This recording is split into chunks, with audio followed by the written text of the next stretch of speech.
So I'm going to post her website today. But again, thank you all so much for joining us today for this broadcast. We're so excited to have you on today. One of our special guests today is none other than Chef Yvonne Ivy, better known as Chef Ivy. She is a world renowned chef, baker. She is housed in Chicago, Illinois. She is known for her wonderful desserts. She is known for her box cakes, her jars, every dessert that you possibly could think of. She's done it all from weddings, birthdays, baby showers, and with her being in Chicago, doesn't stop her reach, y'all. You still have an opportunity to reach out to her and have your products shipped to you.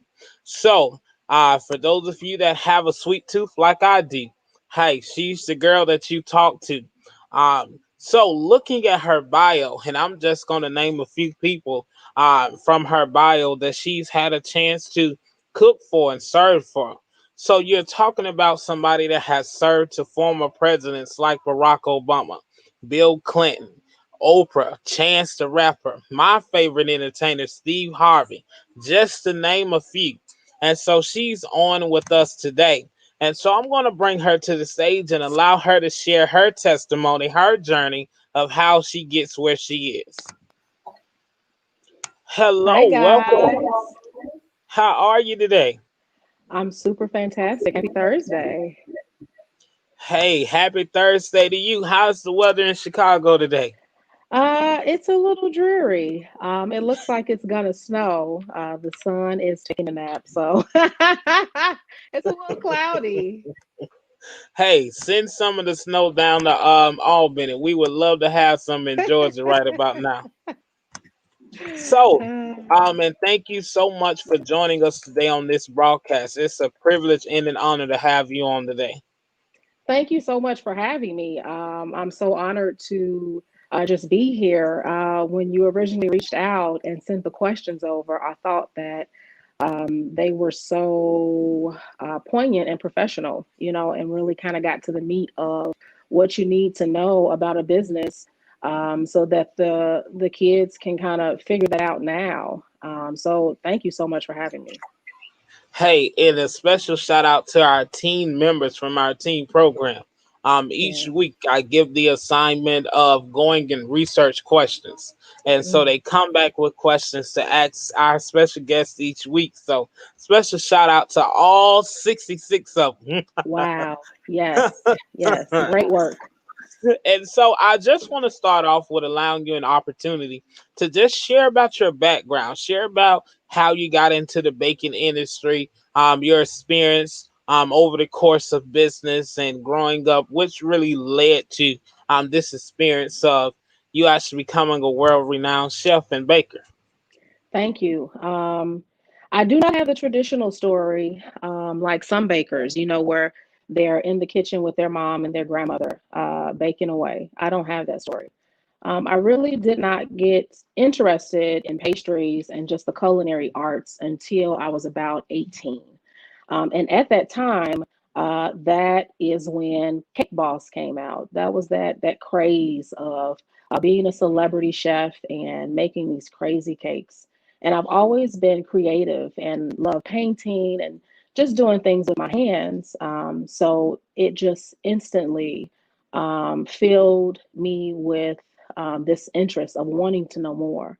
And my background is actually in pharmacy. My parents actually homeschooled me when I was in high school. And that allowed me to have a lot of free time on my hands. And I've always been a hard worker. So at the age of 16, my parents allowed me to get a job. And I was working in pharmacy at that time. And at that time, you didn't have to be certified. It was actually on the job training that you would receive in order to get your license. So I was in that, and my grandmother had just kind of always told me that being in the medical field, and I'm sure you can attest to that, you will always have a job. So she just told me to just stay with that. But the cake industry, it left me with this feeling of just wanting to be involved and wanting to figure out how I could express myself creatively. So I went to culinary school after I had my third child, my daughter Cassidy. Went to the Art Institute and haven't looked back since. I worked for a couple of different bakeries within a short amount of time because I wanted to just really compound getting so much experience into a shorter amount of time. So at one point, I actually had five jobs, five part time jobs. And this is still while being a mother of three. It was very, very hard, but I always knew that I wanted to have my own business. I wanted to have my own bakery. And I saw someone else achieve that level of success that I wanted to attain to. So I knew it was doable. So I just kept on working towards that.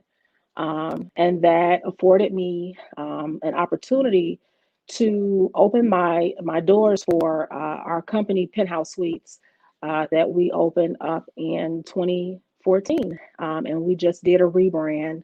Now we're PHS Dessert Bar, but Yeah, it's just taken me on this really amazing journey to make desserts and our signature confections for literally everyone. Wow. And so looking at it, going from pharmacy to baking, Yeah. I mean, you still mixing things and learning about the ingredients and everything, but it's a totally different. Now you're winning from providing something that's everybody needs to providing everybody wants and desires. And so let's Yeah. talk for a moment about how did that transition how did that transition really work and benefit? What are some of the skills that you learned being in the pharmacy industry that really helped out when it became time to work and open your own business in the cake room?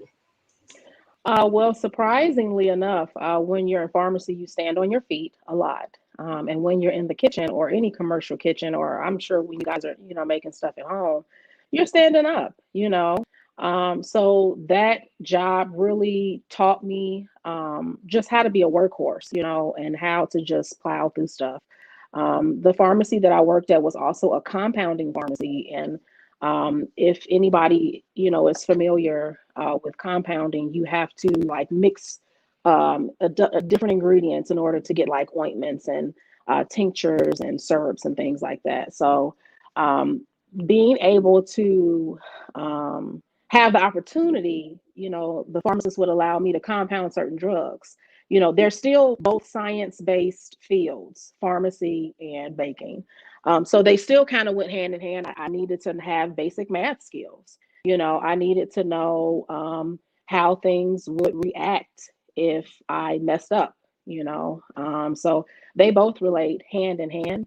And it's so crazy, because when you go through life, you have all of these odd jobs, but everything always adds up. You always need that experience for something later on in life. And that's so very true. That's part of what I teach our teens all the time. Is to become versatile. And so that as Yes. you're transitioning from one place to the other, you're learning these different skills, and they are supposed to help build as you grow to different workplaces. And listening Mhm. to you talk about balancing raising children, balancing going to school, all of these things. Can you shed a little light about your first experience of working with celebrity hosts and guests, such as former presidents, and how did that call? How did you feel when you started getting these calls from different people? Back in April, I know our teens are sitting here listening and they're shouting about their first time of working with Dr. Condoleezza Rice and having her on into our career on wheels and interviewing her. How did that excitement sprue for you in your business? It's always unreal. I think sometimes, as just an entrepreneur, and just someone that just really works hard, you really don't take a second to savor that. For me, it was okay, I did this. Okay, what's the next thing? I think it's good to just savor that and just to really be proud of yourself.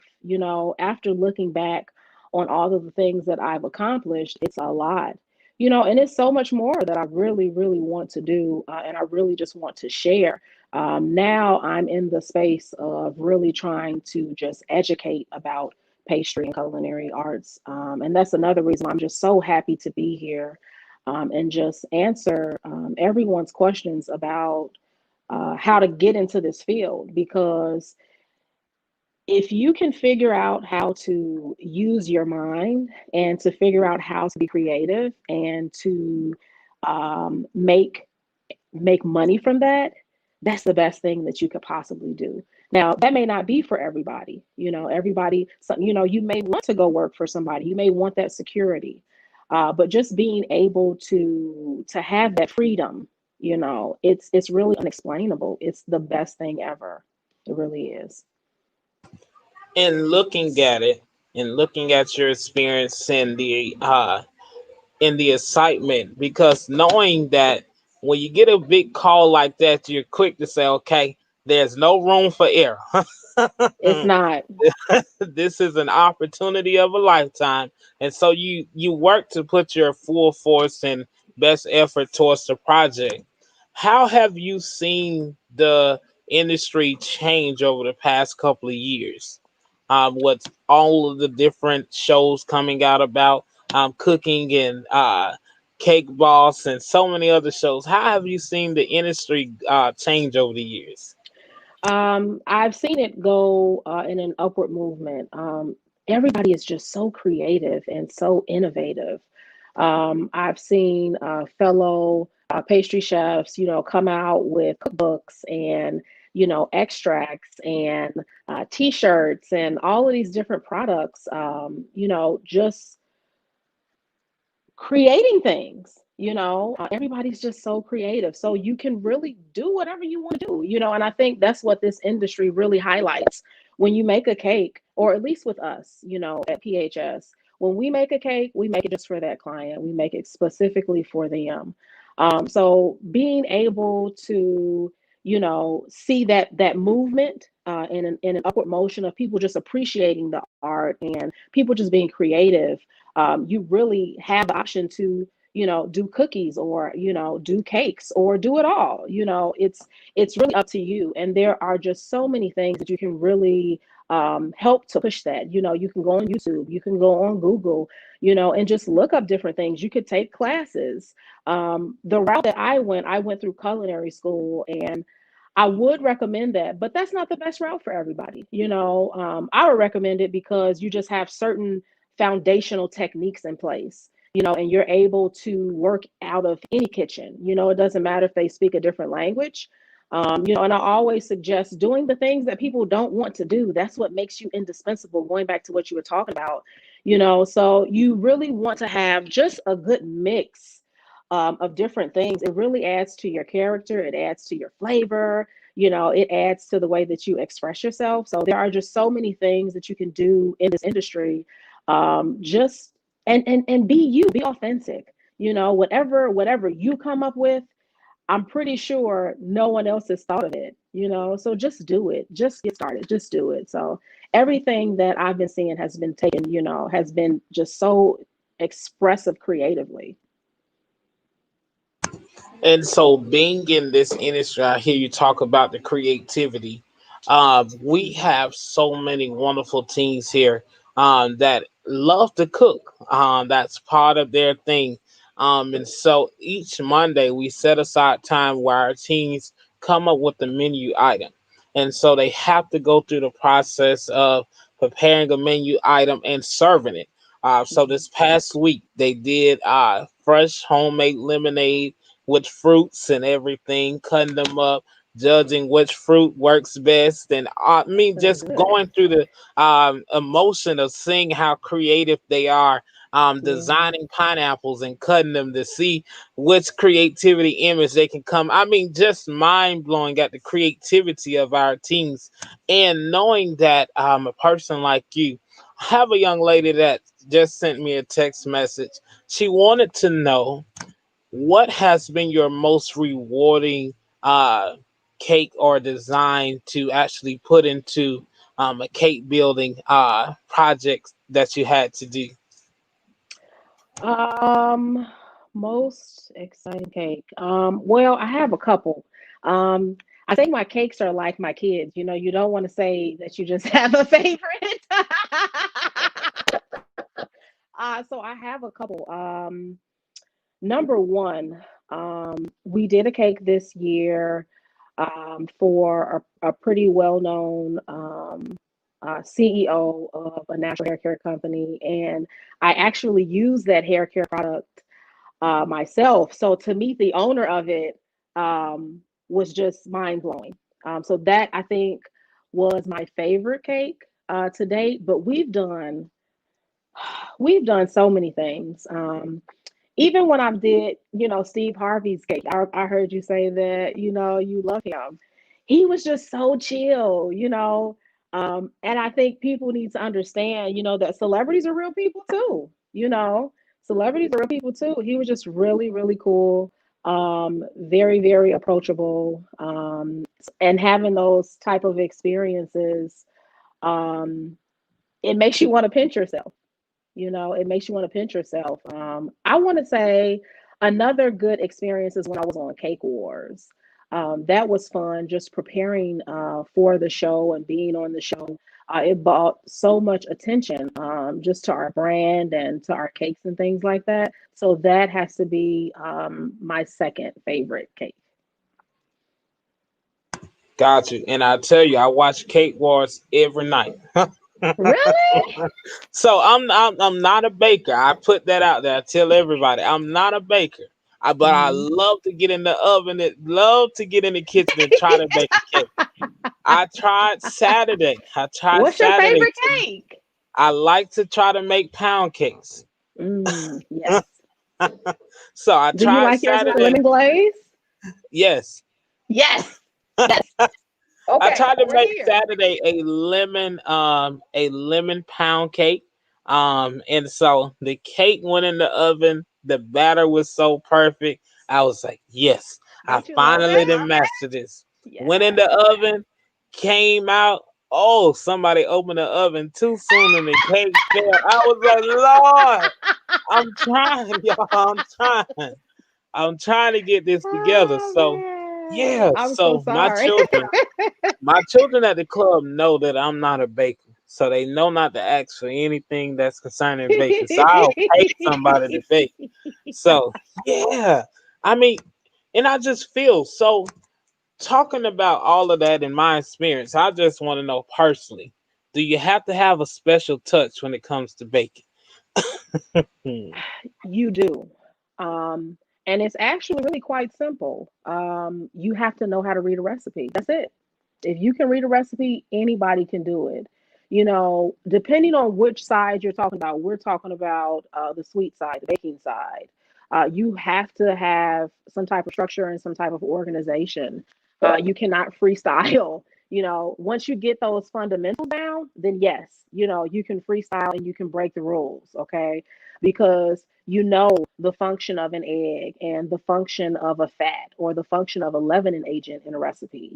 But for the savory side, you can freestyle, you can do whatever you want. You can have like a chicken stir fry with any type of vegetables, whereas like with a cake, you have to have certain things in it. You got to have your butter, you got to have your flour, you got to have your eggs every single time. So that's just it. You just have to, figure out how to read the recipe. And it's a lot of things, that I learned baking. You have to do it in order to know it. I was just having this conversation with somebody the other day about baking when it's cold outside or when it's raining. All of that stuff affects the way that your product bakes up. If you're making a bread or if you're making a cake, even if you're making a buttercream, or you're covering a cake with fondant, if it's hot outside and it's cold inside the kitchen, it's going to create some type of condensation on that fondant. And you're only going to know that type of stuff by doing it. So that's why I just encourage you guys. Like, if you have an idea to do something, just start. The only way that you're going to learn is if you mess up. And I know that sounds really crazy, but the only way that you're going to learn with that is by messing up, because you'll trace your steps back like, oh, wow, I forgot to do this, or I did this, or like you just said, somebody opened up the oven, so next time, I can't do that, so that's just my advice. Hey, and that's good advice. That's good advice. So, we have another special guest that's going to come up to the stage. We're not going to let you go just that quick. But Okay. is there any final words or motivation that you would like to share to our teens and then to our audience, to other boys and girls clubs that may be tuning in? I know you can't hear the teens behind me, but they are asking for a Monday night cooking challenge with you. Hey, let's go. Let's go. It's Monday. Let's talk about that. I So would love it. on Mondays is our healthy habits day where we normally get in the kitchen and cook. So they are asking behind me, can they pinning behind the screen? Can you go and ask her if we can cook? I would love that. I would love it. So I'll give a chance for you to just share any words of encouragement, motivation to them, just to keep them striving and going for future endeavors in life. You know what? This is what I would tell my younger self. Number one, you have to trust the process. Um, really try to listen as well, and just really learn as much as you possibly can.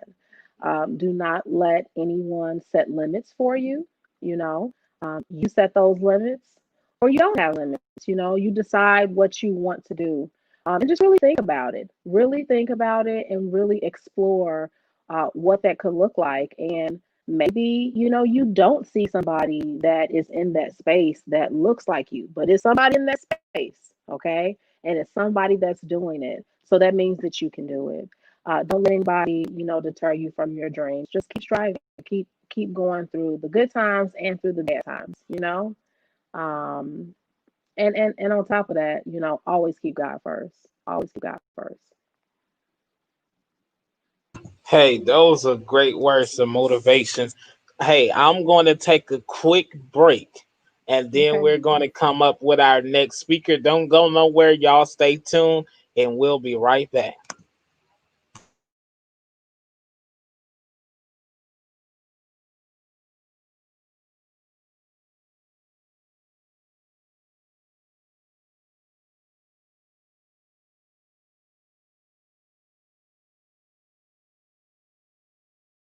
Everything.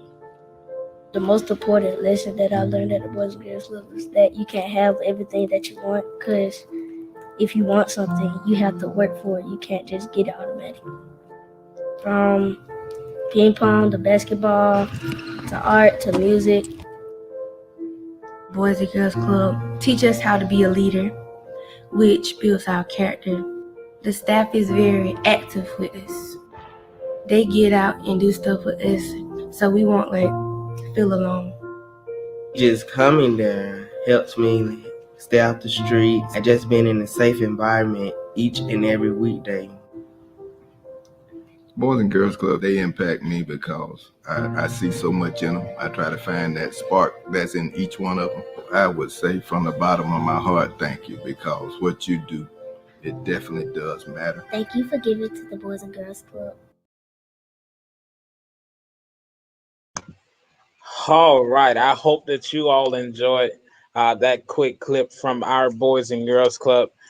Thanks for all of you that are tuning in today to this experience. Um, for those of you that have had an opportunity to tune in and listen to our previous interviewer, she is a wonderful, world renowned chef. And I tell you, I can't wait to get a package in the mail. I'm placing my order today after this call from Chicago because I want a chance to experience what others have already had a chance to experience from her kitchen. So I'm going to bring up our next guest today, Mr. Chandler, Marquise Chandler, who is the creative director at True and Living LLC. So I'm going to bring him up on the screen now. Hello, sir. Hey, what's going on, brother? How are you? I'm cool and cool. How you feeling? Hey, I'm good, sir. Thanks for joining us today on this broadcast. No problem, man. Appreciate you for reaching out. Hey, no problem. So, I want to give an opportunity for you to share about your background, share about your creative experiences, and how you've made it to the place where you are today. Okay. So, first off, I'm a man of, pretty much what people consider to be many different hats. Um, I'm actually a full-time professor at Long Island University, as well as, hip hop artist as well. But I also have, a production company, True and Living LLC, where I serve as the creative director. And, I'm really the person that, looks at ways to, market our company, ways to build content, put together content myself through graphic design, as well as just, trying to find things that are going to be compelling and, appealing to people who are interested in art, interested in music, or interested in, events as well. Got you. So, looking at all of the many hats that you're wearing, professor, creative director, having your own business. You guys are doing it up.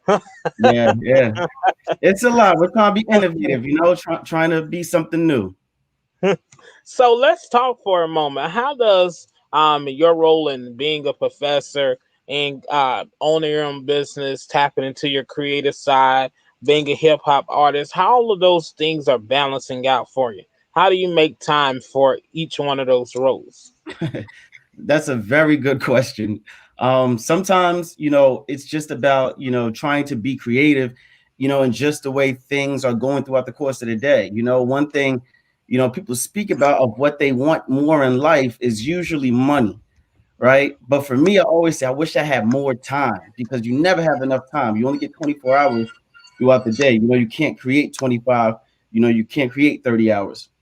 So, I try to use a lot of different strategies. I think a lot of the software and programs that we have online really help that process, being in communication with my team. Right now we have 4 people that are currently running the company.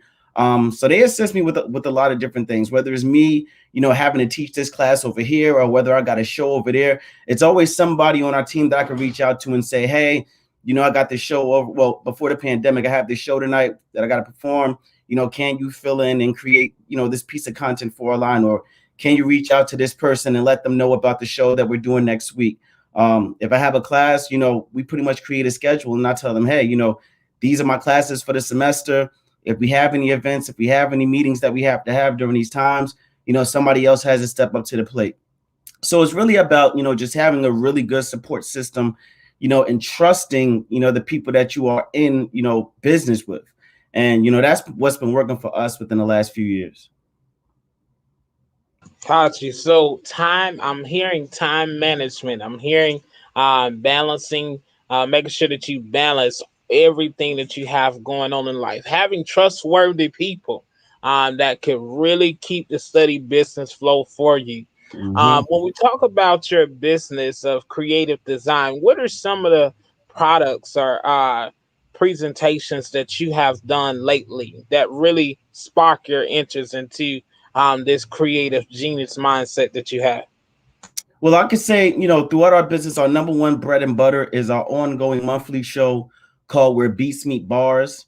And, we created that show out of, a time where, I'm actually based in Jersey City, which is right across the water from Manhattan. When I was in Maryland, I was attending Morgan State University, shout out HBCUs.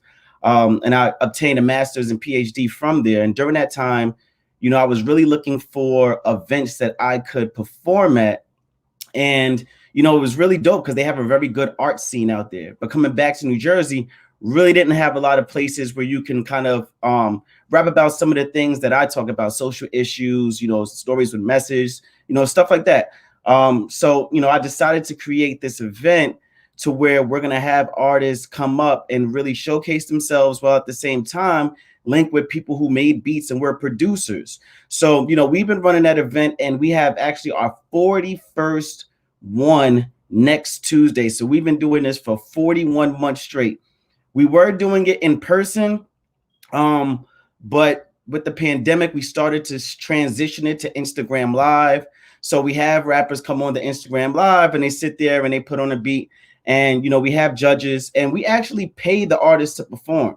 That's one of our things that, we pride ourselves on. There's a lot of places out there that, if somebody is, young and really doesn't know how to work the music business, they'll say, okay, well, we're going to charge you for you to come to our platform and you could perform and this is going to be good promotion for you. But for us, we say, no, I mean, if you worked hard on your craft, you have some talent, we'd rather put some money back into your pocket. So, that's something that we consistently do, every month. And mainly what people know us for is that event. We've done it in New Jersey. I was on tour for an album that I dropped early in the year, again, before the pandemic when everything got shut down. But we also did this event in Boston, Philadelphia, and also Austin, Texas.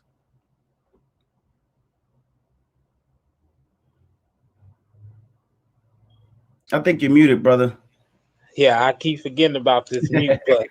So looking at all of the experiences that you've had, taking a look back at your business layout and development, How do you think the creative world, when you talk about taking your broadcast from being in person to virtual and actually paying rappers to come perform on your platform, how do you think that industry has changed over the past couple of years? And how has the virtual platform given them an opportunity to now to get exposed to people whom they really hadn't had a chance to before?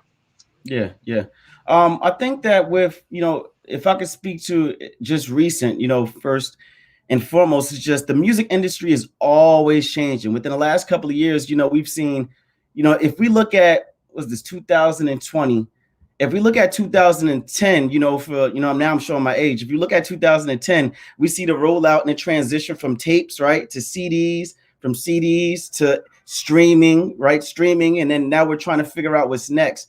That we've seen this rapid change of how artists are able to make music and make money.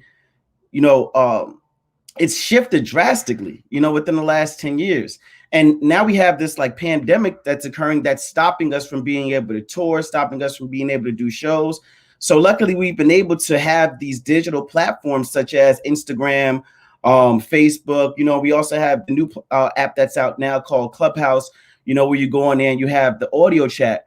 But we've started to see, many different changes that have happened. And I think that we're going to continue to see, a lot of different innovative ways for artists to be creative and people who are executives within the music business to take advantage of technology. For example, there's a show or, a festival that happens every year called South by Southwest in Texas. I performed in a couple of stages there for Trader Truth, opened up for KRS-One, Freeway, a couple of other artists. And it's always, in your face, we're on stage. What we've seen throughout the last couple of years is they've went from not just focusing on music and film, which was their, creme de la creme, to now they've also added a tech option or a tech portion to the week of the conference. So we're starting to see that tech is really starting to be hand in hand with music. One of the things that we've all enjoyed for the most part throughout the pandemic is Swiss Beats and Timbaland Verses, right? They've been able to take the platform of, okay, we can't have concerts, we can't have this, we can't have that. We'll utilize technology and how we have it. And we've seen, it become, pretty much what you and I are doing right now, whereas we jump on a conference and we're sitting there and we're having a conversation playing music, to now there's sponsorships, to now there's playlists. So we're starting to see all of these changes happen, and we just have to try to be forward thinking and figure out what comes next. And artists will continue to be prepared and, in a very good space. And that's so true. Technology is really, really changing every field and every industry in the country it's taken it to a broader range now. And I'm sharing my age too. I remember being in middle school and along when MP3 had just came out. And so everybody's now trying to download music on their home computer and at school and put them on the MP3, and now getting a chance to hear Soulja Boy for the first time, getting a chance to hear, and now there's 23 versions of Soulja Boy Crank That. Yeah. So understanding how quickly things has transitioned over the years, one question that our team submitted is, taking account of your skills and education and experience, what other career paths do you would recommend to somebody that just not looking at rapping or being an R&B singer, but really is looking to going into the creative music world? That is an awesome question. One thing that I've started to see, and as an artist myself, is that a lot of artists are scared of the business portion of it. Me myself, I had to kind of get forced into it. Luckily, I had a partner that he's worked on Wall Street. He's worked in some of these spaces where he understands business models. So it forced me to really be an exec. Some of the things that you can look at in trying to be in the creative world is a digital content creator. Right. So you can create your own show revolved around music. You can do a show to where you're sitting there and saying, Young Thug is my favorite rapper. Every week I'm going to have, Young Thug's biggest hits and, play one of the songs and say how much you like about it. Put that on the internet. Right. Or you can be somebody who wants to be what they call an A&R, which is somebody that is responsible for working with an artist, you know, finding beats that fit the artist's sound, finding features or people that, you know, you will want to see them collab with, or finding, you know, people that can help them with like videos or artwork. You're somewhat a manager, but you're really managing the creative side for that artist. So there's a lot of different ways that you can get involved in the music industry if you do not want to rap or if you do not want to perform. It's so many. And I wish that, you know, we really would start to groom our youth to let them know, if you love music, but you don't necessarily want to be, you know, the forefront of the rapper or the artist or the singer, that there's other avenues that you can get in very early on that can put you in positions to make a lot of money within the music industry. And so, looking at that, one of the things that we've done during this pandemic is actually transition.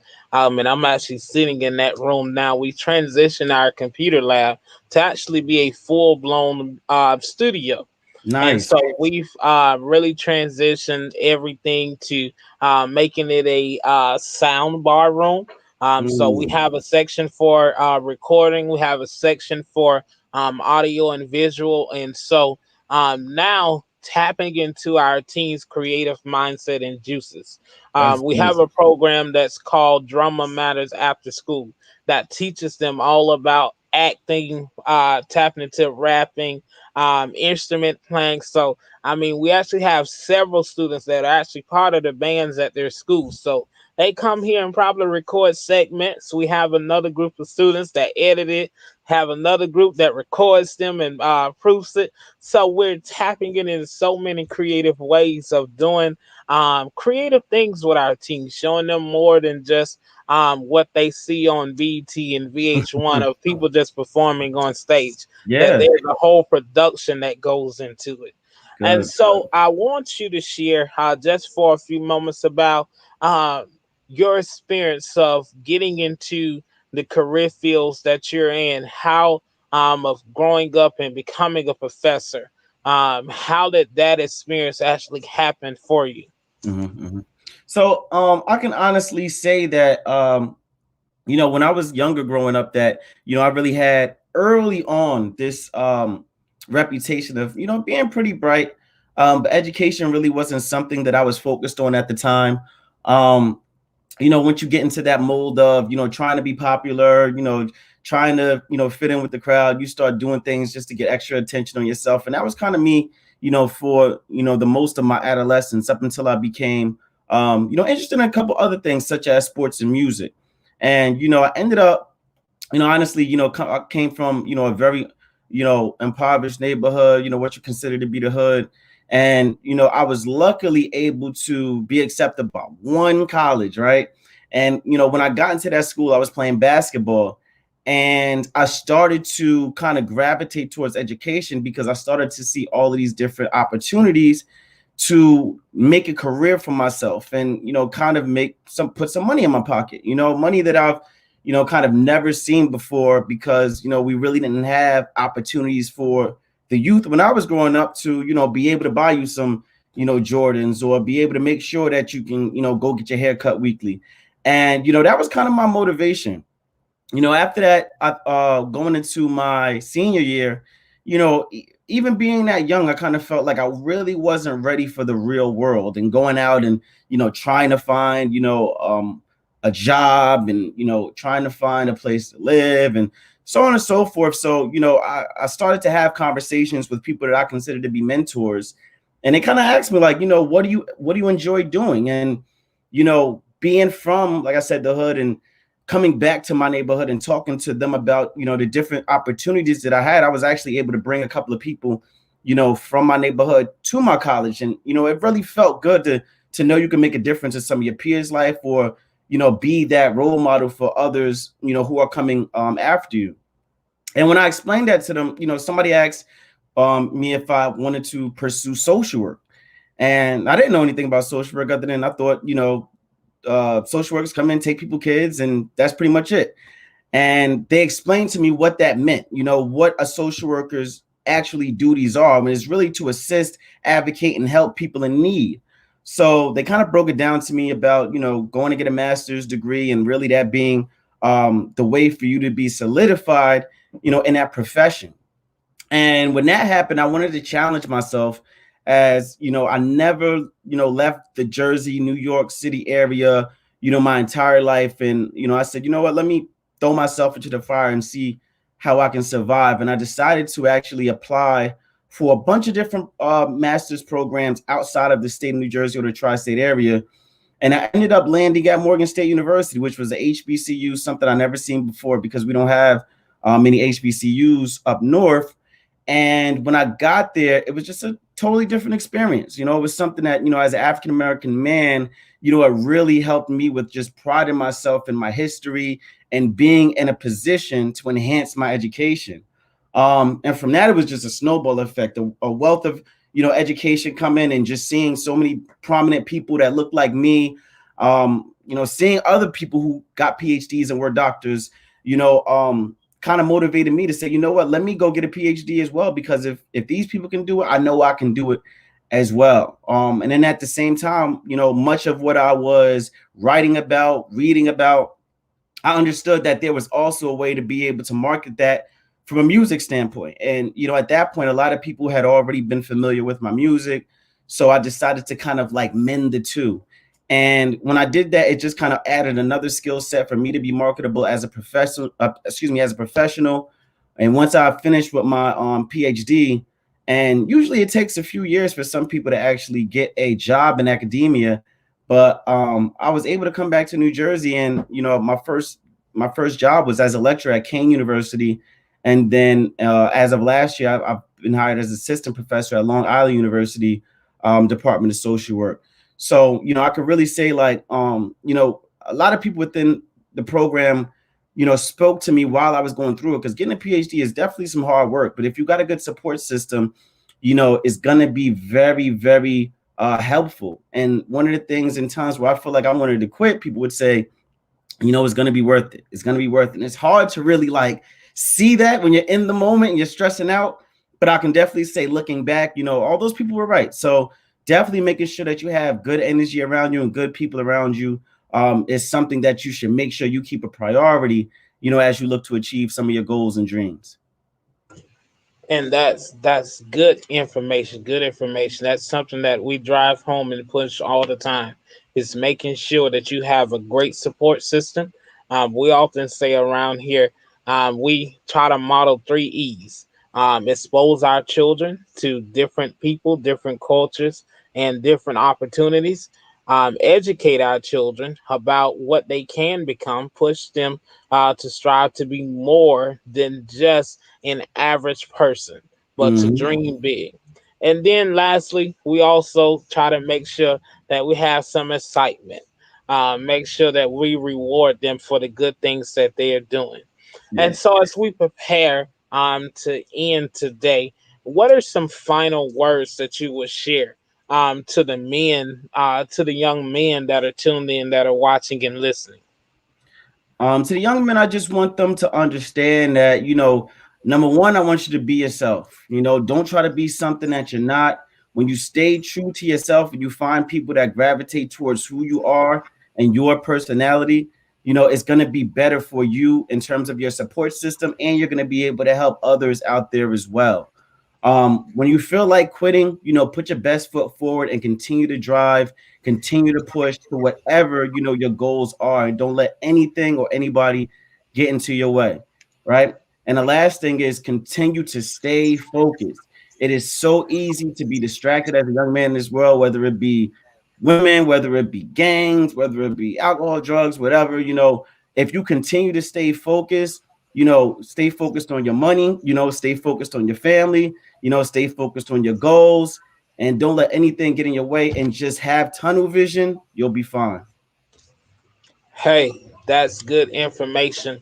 I want to thank you personally for taking us up on this opportunity to come and share today with our teens and other boys and girls clubs from across the country that are tuning in today and watching this broadcast. And so I'm going to bring our chef back up too and let y'all share and just wave to the people goodbye, or there's any final remarks you all would like to share. Okay. Hello, chef. How are you? Hi, can you hear me? I can. Any final remarks before we end for today? Thank you so much for having me. We definitely have to connect for this cookout on Monday. I'm so excited about that. It's so funny because I'm actually one of the things that I added on this year was an education piece for seventh and eighth graders to really just inspire them in pastry and the culinary arts. So I would love to do that. I'm so excited. And I really just agree with the other gentleman. Just stay focused, guys. It's a lot of stuff that can distract you. It's not worth it. You might think it is. It's not. Just stay focused. Just stay focused. Yep. Yep. All right. So we got stay focused. We got a cooking competition coming up. We may Yes. have to go live. Yes. Yes. We We may should. have to go live. We may have to do it. Let Marquise come give us some music, and then we go live, and then we battle down in the kitchen. Yeah. Yes. But we're so excited, and thank you all so much for tuning in to us, joining us on this broadcast. Listen, if there's anything that we can do to ever support you all, just let us know. Our teams are here. They're excited about this opportunity. They actually introduced me to Clubhouse. And so by getting on Yes. Clubhouse, I said, oh, this is a great opportunity. So Mhm. thanks to them, they hack all of social media, so they go and find the latest and greatest, and they actually went and researched you all background and website, so they was all excited. So kudos to all of our team council members that always go and labor in and do the work for us. So hey, until next time, y'all have a wonderful day. All right. Everyone be safe. All right, Bye. Have thanks a for good joining our day. broadcast today, everybody. We'll see you next week.